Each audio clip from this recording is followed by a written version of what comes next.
I has keys and a dog. I have a Kingdom Hearts key. My niece got me this for my birthday. These I got for my cousin's wedding. They're bottle openers. And then I have random other necklaces that have keys on them because I'm weird and I don't know why. Well, I know why I'm weird. I'm weird because I'm weird. I don't know why I have the keys, necklaces with keys on them beyond the fact of I wanted them and they were pretty. But they are very applicable. This one is actually going to be a decent prop for me to use in the video. They are, this one's very pretty. It's pretty and sparkly. Can't really see it too well. Sorry. So this is the 5th in my Wizard King series. I'm going to be talking about Conrad Leto and attempting not to call him Jared Leto, as I keep almost doing in a lot of the other videos whenever I talk about him. Very different person. Although Jared Leto possibly could play him in a live action version if Black Clover did that. I don't know. We're getting a live action One Piece, so we'll see what happens there. But his name is Conrad Leto, and he is the 27th Wizard King of the Clover Kingdom and the Magic Knights, and he is the former captain of the White Serpent Squad, which does not exist anymore. His age at his time of, well, imprisonment and then death is 35. And he is the Wizard King that preceded Julius Novachrono. And they actually had a very good bond, which I will talk about, and is very evident in the movie, but is also very, you know, it happens, unfortunately, and then you have to fight your friend. That trope in anime. It's just like, oh my god, my friend turned evil and he wants to destroy the kingdom. Now I have to fight him. Oh, wonderful. Which actually, I think Jester also had to go through something very similar to that as well. Pretty girl. And of course, we have Brenda in the background here. She's joining us for however long she wants to stay in here and listen to me ramble to a camera. How long do you think you're going to want to stay in here? I don't know, but you're welcome to sleep. I also have a Kingdom Hearts shirt on for the keys setup. But in regards to Conrad Leto, kind of his personality, he's very egalitarian, which is actually kind of very similar to Asta's worldview in the fact that they both want people to hold stations based on their own merit, not based on their family name or title from their family or something like that. You know, they want, you know, Asta wants to make his way to the Wizard King because he's the best, not because he, you know, just ended up being born into a really auspicious family and was given the title. Leto seemed to also have that very similar concept. We also see very similar setups between the two of them in the fact that, you know, Asta has his anti-magic, and then Conrad has his key magic, hence all the keys. If you didn't figure that out by now. Has his key magic. And both of them have to figure out very interesting ways of utilizing them. And of course, you know, Conrad was also very much like, you know, never giving up is my power and stuff like that. Also very similar to the way that Asta acts. And as I said before, the information for this is coming from the Black Clover Sword of the Wizard King movie, and also from the volume, I think it was 23.5 or something like that. That was the volume that they released that goes along with the movie and has additional information in it about the different Wizard Kings that I've talked about previously. We're just going to go into the his biography and history and everything, just because that'll give us a decent amount of idea, and I can point out some other things as we go. So, as I said, Conrad is the predecessor to Julius Novachrono, who is, well, I guess technically currently the Wizard King, but he also just kind of, you know, personality soul flipped and is no longer himself. And they had a lot of respect for each other, and Conrad was very respected and beloved by the people of the Clover Kingdom, and probably by a good chunk of the Magic Knights if he was able to make his way all the way up to being the Wizard King. Unfortunately, what ended up happening is he ended up rebelling, which is quite evident in what happens at the beginning of the movie. But Conrad was born into a noble family. However, he had a very unique power, which was the ability to steal people's magic with keys. And he can unlock and do different things like that with keys. So it's just like he has key magic, which on the surface may not seem all that interesting or useful, but he learns how to make it work. He figures out different ways that he can make it applicable, and he can use it to like copy other people's magic. We see him do this partway through the movie when he copies Noelle's grimoire and kind of locks it away, and she can't access it again until he's been injured enough by Asta to release her power. And that is probably very similar to the way that he would fight against other enemies, where he would, copy their power. And given the fact of how many grimoires he probably copied over the years, probably from enemies, possibly also from allies initially, because like him wanting to expand his repertoire of certain things, having those abilities would be very good. And it also is very similar to thief-like magic, or that's what it was considered by a lot of the people around him, so he's ostracized for that. And eventually it leads to a very lonely childhood. And of course, eventually he does, of course, get his grimoire and starts to practice and train and everything like that. And he ends up kind of, he probably goes into some form of a depression, in all honesty, which I'm pretty sure a lot of the different Wizard Kings have had to deal with that for the ones that we've talked about. He ends up not being able to control his magic as well, but it also seems, his control over it was too weak, which then just makes it harder to recognize as anything less than a weakling, because he couldn't make his magic really do too much stuff. And then it eventually, he eventually did figure out how to make it work, and he gains control over the magic, and he eventually ends up becoming very strong with it and being able to copy people's grimoires and everything like that and copy their powers.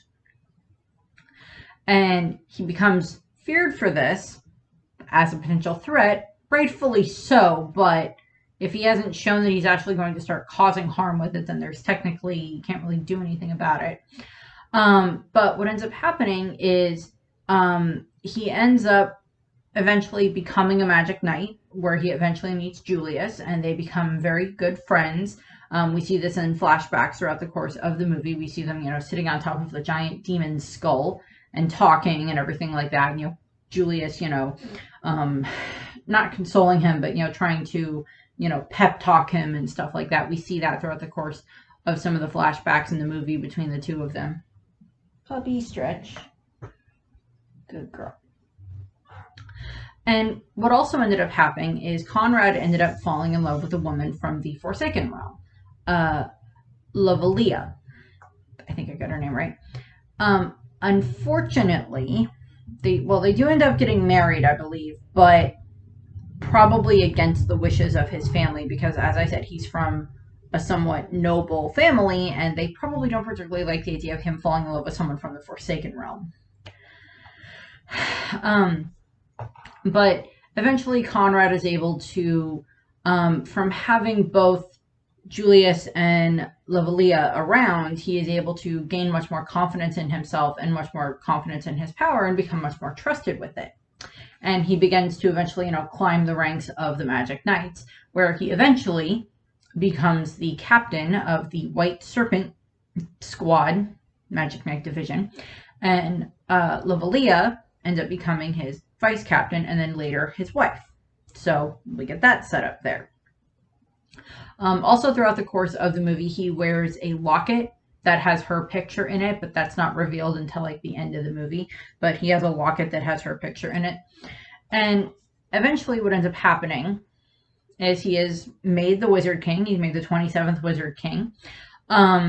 And he earns the respect of the people and everything. And, the people very much love and adore him at that point in time and everything.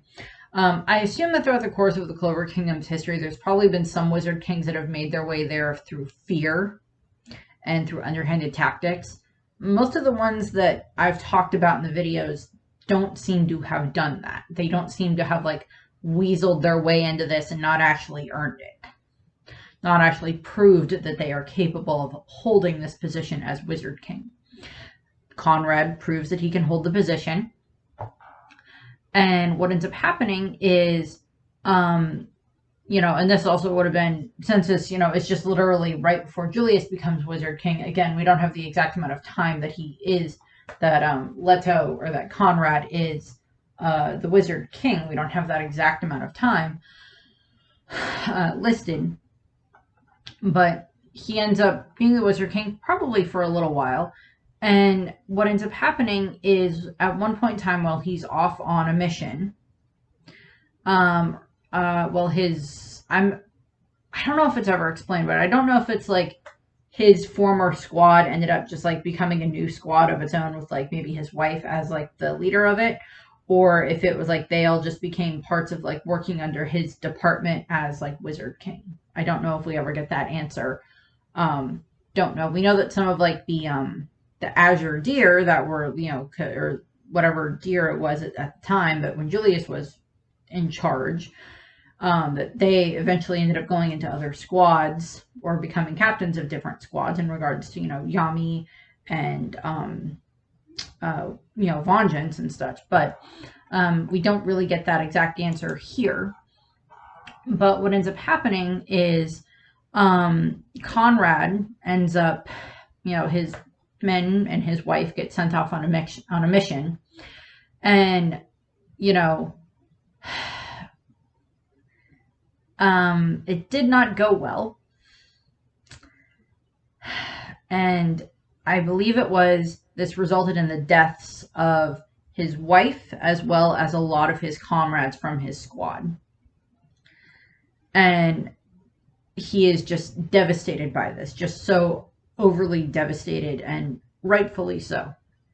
And realizing that he has been living with this lie in regard to the Clover Kingdom, thinking that it, loved, that it always loved its people, of how corrupt it is, which we've seen time and again throughout the course of these different videos where I talk about the Wizard Kings, that there are still certain royals and nobles that are still very corrupt. And that they have had to face down the Wizard Kings. And unfortunately, the ones I've talked about all so far have resulted in, yes, war happened to a degree and uprisings happened, but those same families are probably still in control to this day. That may have been former past members of the Silva family and the Vermilion family and a bunch of the other, noble and royal houses that we've heard about throughout the course of the series. They just end up eventually getting, better with different generations. Hopefully this current generation is the one that will finally reach the tipping point and hopefully make the Clover Kingdom better, as it has started to happen. But back to Conrad. And again, this is just like the previous generation, because during his time frame as the Wizard King, he knew Ossier. He knows Marileona. He knows Nozel. He knows a bunch of these other, the current captains of the squads were like either already captains at the time, or they were like lieutenants or high-ranking members of a different squad at that point in time. And so Conrad knew a lot of them. And as I said, he knew Julius and everything. And what ends up happening is, of course, Conrad basically just decides that he's just like, okay, I'm just going to take matters into my own hands. And it's just like, I'll do it myself. And he's going to fix the corruption and build a new country on top of like the rubble from the prejudice and discrimination that he has faced since his childhood for having strange magic and everything like that.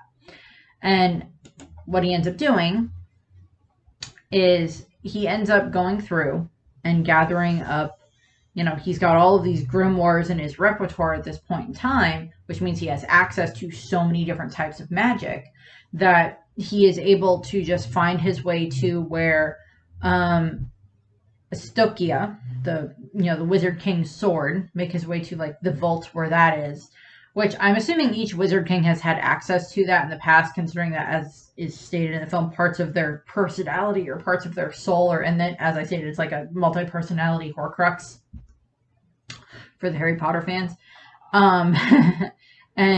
But kind of like a good version of a Horcrux, because you didn't have to, sacrifice your life in order to make it work. You're still dead, but, you didn't kill anyone in order to put your part of your power into the sword. And he ends up stealing it, and he ends up, powering up as much as he can. And about 10 years, this kind of comes to climax about 10 years before, I don't know if it's supposed to be 10 years before, like, the start of the story, or if it's, like, 10 years prior to, just before, like, the war with the Spade Kingdom. I don't know if they get an exact answer for that. It's like, because, like, there is a time jumps in Clover, so it's, Asta and and stuff have been, Magic Knights for like a year and a half at that point in time, by the time everything happens with, the Spade Kingdom. So I don't know if it's like 10 years prior to that or 10 years prior to the start of the story with, Asta and getting their grimoires, but somewhere in that time frame. Conrad has, gotten the sword, and he's powered it up a whole amount. And what ends up happening is Julius, along with, as I stated, Yami is there. I think Vengeance is there as well. We see Nozel. We see Fergolion and Marileona. We see, like, the nun that's their former nanny/teacher is also there. We also see the guy that is later on the captain of the Purple Orcas, whatever their names were. We see them. We see Julius there. And all of them are the ones fighting against Conrad, trying to stop him. And they are able to do that. Julius, via all the other ones eventually just like causing enough of a distraction, is able to set up one of his time lock spells, and it locks Conrad into like a chronostasis. It locks him in chronostasis, and he is locked away and sealed away somewhere along with the sword. And, so we get all of that. And so it's this big, huge battle that happens after that, happens in that time frame. And eventually, what they had told the kingdom as a whole is that, oh, Conrad got sick and died. Because it's like, you can't have it be known that, like, oh, the Wizard King was going to, use the power of the sword to, like, uproot everything in the country and just, kill everybody. And then just bring back all the people he thought were worth bringing back. Pretty girl. And what ends up happening is, they tell the people on hold, Conrad got sick and died. And, they fake his death and do it that way. 10 years later, when everything happens with Julius fighting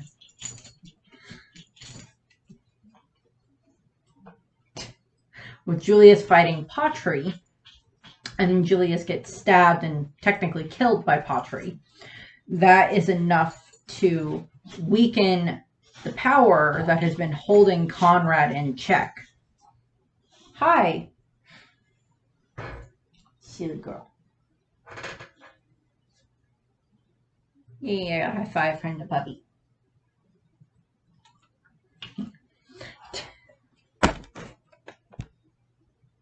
Funny puppy. And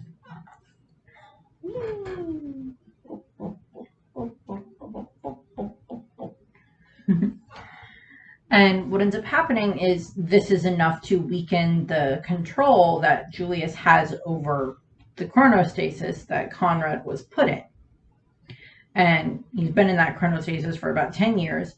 And as soon as he's awake and, has his power restored to him enough, he goes through and he uses the power that he still has from the Wizard King's sword that he still currently has in his possession.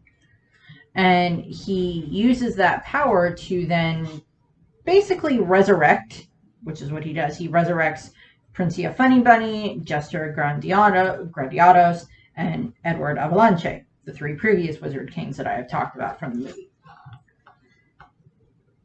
he uses his power from all the different key magics that he has, that he's, you know, copied from different grimoires over the years. He uses that in order to, you know, revive all of them. And eventually this results in him, along with the three of them, attacking this giant coliseum. It's supposed to be 10 years after he'd been locked away. They're having this big tournament type thing where all the different magical knights are going to fight against each other and figure out who's the strongest magical knight, because you need a tournament arc. Tournament arc that lasts for all of, like, Asta and Yuno throwing out like 2 attacks at each other. And then that's when they attack, when the former Wizard Kings attack.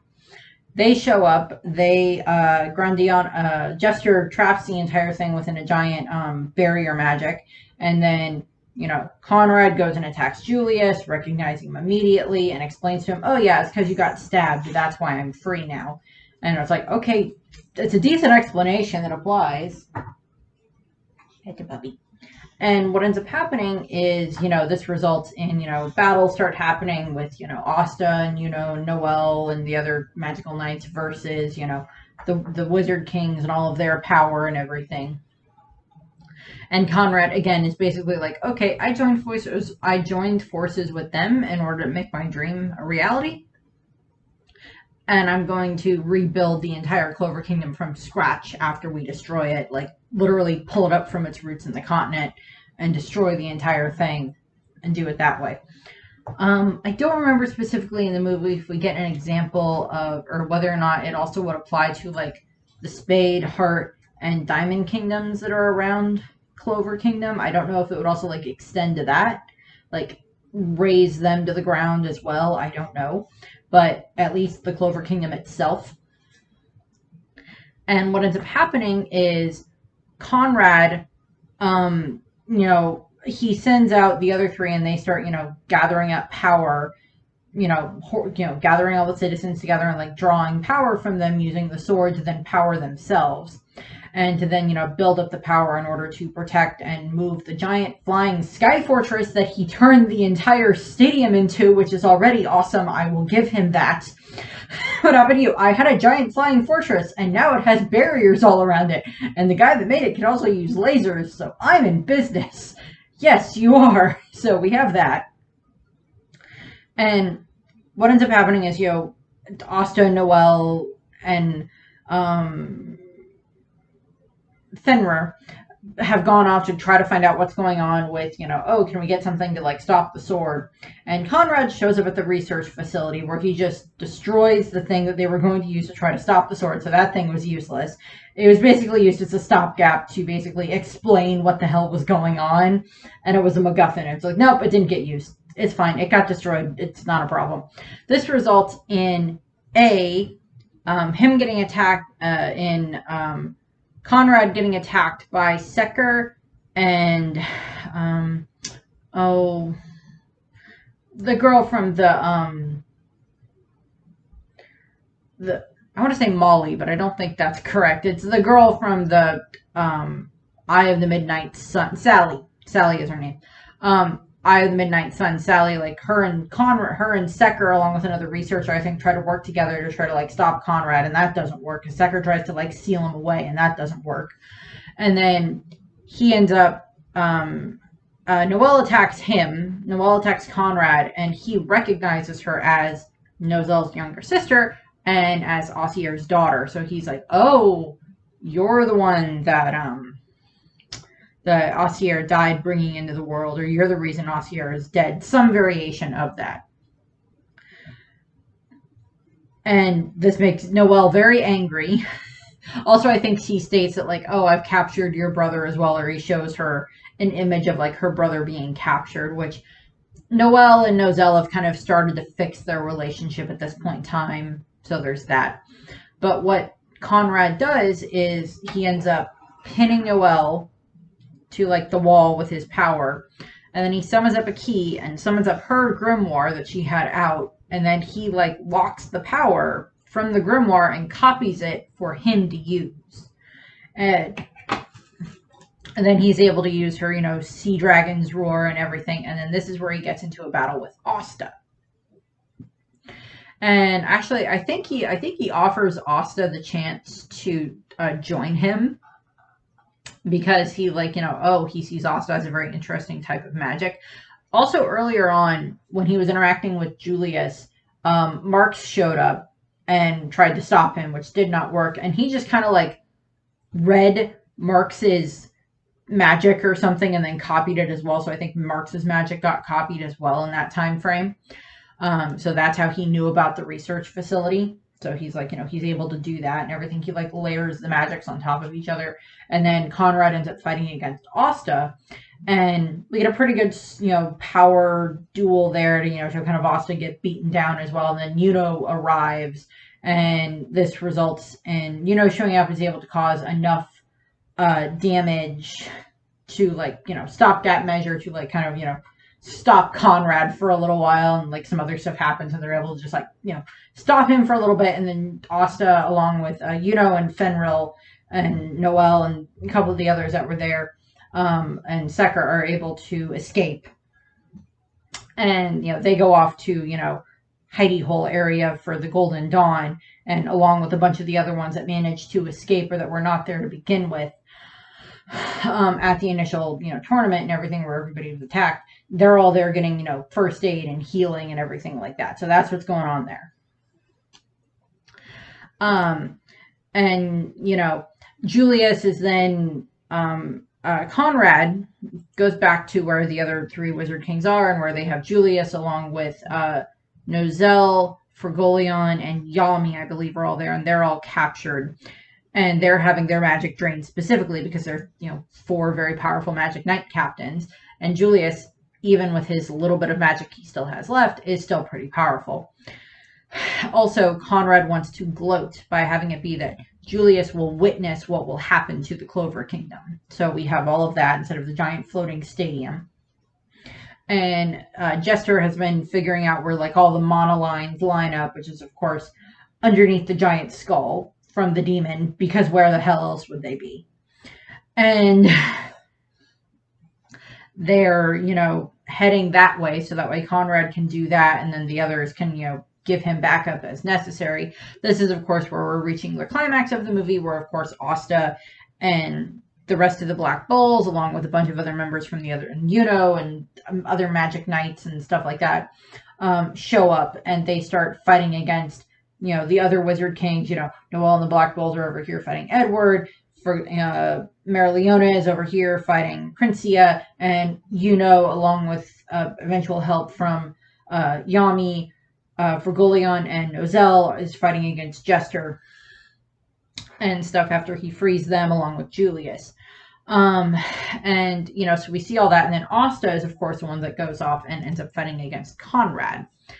And, Conrad has already plunged the sword into the mana veins in order to start activating the destruction of the country, which I think starts causing, if I remember correctly, starts causing like earthquakes and like fissures to open up all over the country. So we get like shots of different places in the country that are, under attack and, falling into disarray and like having people, saving each other and stuff like that. Just kind of giving us of like, okay, we've seen a bunch of these people here before throughout the story, so this is where just like showing you a bunch of them here and there. So that's kind of what they're doing there. Kind of like with Film Red, where we cut all over the world and, Film Red and see everybody listening to like Uta singing and all of that stuff. And then, of course, we have the fight with Asta and Conrad.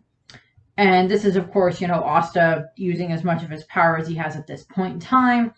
They kind of fudge it a little bit because at this point in time, he knows that he does have a devil inside of him, but he does not have like the bond with Licht that he has much later on. After everything happens with the Spade Kingdom and everything like that, Asta has not reached that bond yet. So Licht is kind of still in there, and Licht does appear in the movie, and he's like, yeah, sure, fine. I'll give you a bit of a boost to help fight against, this Conrad guy because I don't like him type of a thing. And, so that happens at one point in the battle, but we get this stuff, and like Conrad and Asta, and like Asta during his fight with Conrad is kind of eventually like, I kind of really don't want to fight you because of what I've heard about you. And Asta, of course, with his key sensing abilities and everything like that, is also kind of tries to like read his opponent and everything like that. And for Asta, it's like, it's one thing if the opponent is obviously evil, But then it's another thing, and it's just like, okay, you're not necessarily evil. We are adversaries, but there's something about you that's different than just you being straight up evil and wanting to cause trouble. So there's a difference there that they, the Asta is trying to figure out. And what ends up happening is, during this whole big fight, Asta is, of course, pushing himself past his limits, as he does, and Conrad is doing the same thing. And at one point in time, Asta does end up hitting the sword, the Imperial sword, which, results in Noelle getting her power back, but it also results in the fact that all the other three Wizard Kings stop being able to draw on their power from that, and that's when they all start to fade within their own battles. Admittedly, they all got knocked down or like emotionally defeated to a degree by the different Magic Knights that they were fighting against, as I stated in their videos as well. But they were knocked down, and now their power is starting to fade from them. During this time frame, Conrad also just kind of activates this like mode, and I don't remember if it was a mode from the Wizard King's sword that did this, or this was just like him using all of his power, because he had stated earlier that he needed to have like a way of having all of the different elements. So I think it was like fire and water and probably earth and air is however they want to put it, of like a representation of all of these different elements together for him to be able to pull off what he wanted to do with, raising, Clover Kingdom to the ground. And what ends up happening is he kind of, because you have to have like a big transformation sequence for the villain in a shonen thing, he gets like weird not pastel coloring, but different primary colors and green and stuff like that showing up on him, and light powers, and I think there's a weird halo involved. I don't remember, but he does a bunch of that. And he just changes that way and looks cool. I mean, I gotta admit he looks cool, but it's just like, I'm not surprised that there was this transformation here. But he activates that, and then that, I think, either coincides with Asta actually being able to like attack him and like knock out a bunch of his power, somewhere in that time frame, and disrupt his connection to the Wizard King's sword and like stop all the earthquakes that are happening all over the kingdom.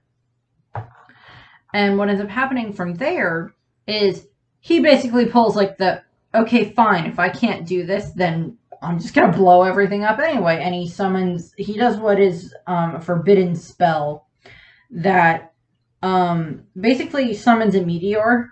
If I remember correctly, it basically summons a meteor, and it is designed to basically just like destroy probably not just the Clover Kingdom in this regard, but probably also the other kingdoms as well that are part of the Clover Kingdom, map and everything.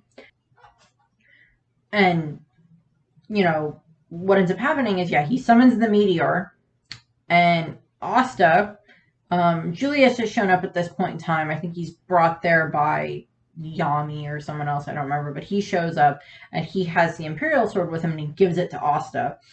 And Asta is then able to use that with his anti-magic to power up his anti-magic, and that allows him to, stop Conrad and stop the giant meteor that is falling. Or I think it's a meteor. It's a meteor or a giant laser thing that's going to do something. I don't remember exactly. It was a big thing in the sky. And Asta is able to use that to stop Conrad and defeat him. And I believe it does kill Conrad, because we do see him start to just kind of, crumble, fade type thing. But the thing is that right at the end, he sees Asta be able to use this power, who is this boy that is, very similar to him in certain regards, but he sees Asta use this power and is actually being very, Asta is kind of this representation of what Conrad wanted for the Clover Kingdom, for people to have their rank and their position based on their own merit, not based on their last name or their blood or what kind of magic they wield, not based on that stuff. He wanted to be based on like their own merit and have people earn where they are in society. And, so Asta is able to win. And then Conrad kind of sees, as he's dying, he sees like the three other Wizard Kings as like constellations. And Princia says something, but I don't know if we ever find out what that was. But I think it's part of Conrad is just kind of like the, okay, I think Clover Kingdom may actually have found the ones that can make this work. That can finally find a way to fix the broken parts of the kingdom, which is what Conrad wanted to do. That's what the other ones wanted to do as well, was find a way to fix the fixed parts, to fix the broken parts of the Clover Kingdom. Because throughout all of the Clover Kingdom, I cannot imagine that every single noble and royal has always been bad, horrible people. That's not the way the world works. And that doesn't mean that every single magic knight has always been a good person. Again, that's not the way the world works. And that is not the world that has been painted in Black Clover anyway. Even within the course of the movie, that's not the world that's painted.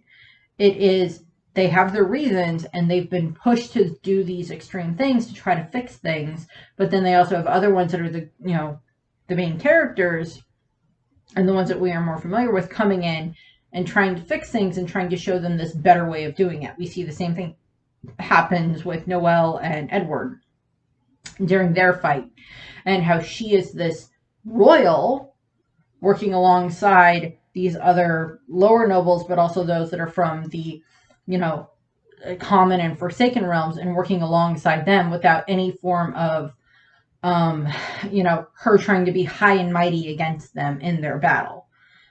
We see that very, very well represented there between Edward and Noelle. And now Conrad is having the same moment where he's having this similar thing happen with him and Asta, because Asta is this representation of someone from the, from the Forsaken Realm that has no power whatsoever, but has anti-magic and has been able to push that so far and isn't done growing in what he can do with his anti-magic. We know that because even later on in the story, Asta is getting stronger. Currently in the story, Asta is getting stronger, and stuff.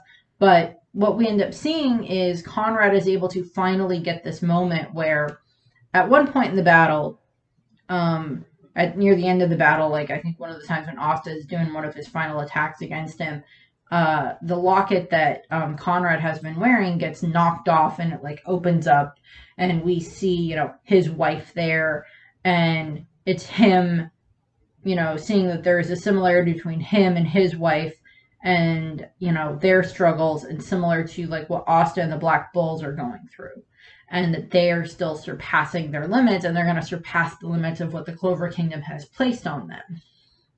And Conrad has seen that now with what Asta was able to do in their battle.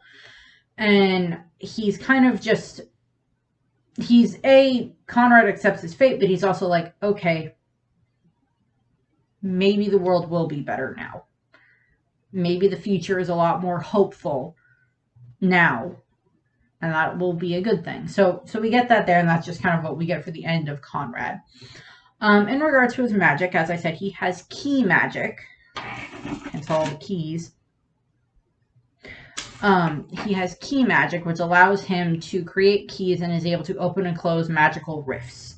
And in doing so, he is able to storing magic, copy grimoires and magical tools and store them away. Pocket dimension stuff as well.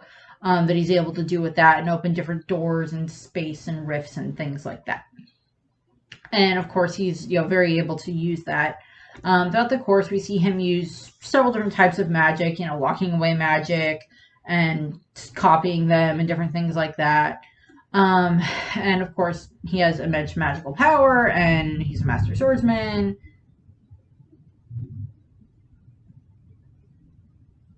I'm really freaking hoping that's the air show. Sonic Boom outside. And, master hand-to-hand combat, because he's very good at hand-to-hand combat. We see him when he's fighting against Asta. We see him do a whole bunch of different things along those lines with what he can do with his powers. I mean, he resurrected 3 humans, so yeah, that's pretty amazing to watch. So we get to see that. Of course, as I stated, his the little bit that we know about his past is, of course, his wife is like the only relative of his that we are aware of. Lovelia, who he very much loved, but of course she, was killed via the actions of things that happened with their squad and stuff.